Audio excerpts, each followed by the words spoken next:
అందరికీ నమస్కారం. నేను మీ లక్కీ. ప్రేమ పేరిట దేశద్రోహం, హనీ ట్రాప్ కు గురైన భారత జవాన్, సిఆర్పిఎఫ్ జవాన్ గూఢాచారి అయ్యాడు.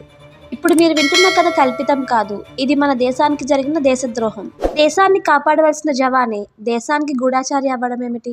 శత్రువులకు సమాచారం ఇవ్వడం ఏమిటి? ఒక సిఆర్పిఎఫ్ జవాన్ ప్రేమ ముసుగులో పడి దేశాన్నే అమ్మేశాడు. పాకిస్తాన్ కు గూఢాచారిగా మారాడు. పాకిస్తాన్ ఇంటెలిజెన్స్ ఏజెన్సీలు భారత జవాన్లను ఎలా బుట్టలో పడేశారో మీరిప్పుడు తెలుసుకోబోతున్నారు. మోతీరామ్ జౌట్ అనే ఏఎస్ఐ ఒక ఫేక్ ఫేస్బుక్ అమ్మాయితో ప్రేమలో పడి ఆమెను రా ఆఫీసర్ అనుకున్నాడు. కానీ ఆమె వెనుక ఉన్నది ఐఎస్ఐ.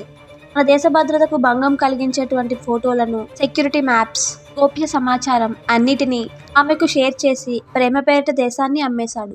ఎన్ఐఏ రా అతన్ని అరెస్ట్ చేసింది. ఇప్పుడు మన భారతదేశంలో ట్రాప్ అనేదే మనకి పెద్ద ముప్పు. పోలీసులు అతన్ని అరెస్ట్ చేసి విచారిస్తున్నారు. ఇంకా కీలకమైన నిజాలు బయటికి రావాల్సి ఉంది. ఇది సినిమా కాదు, ఇది నిజం.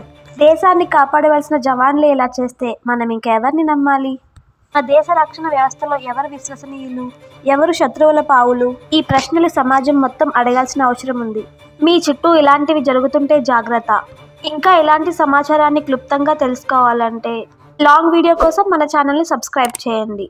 మీ అభిప్రాయాలను కమెంట్లో పంచుకోండి. జై Hind. Thank you for watching.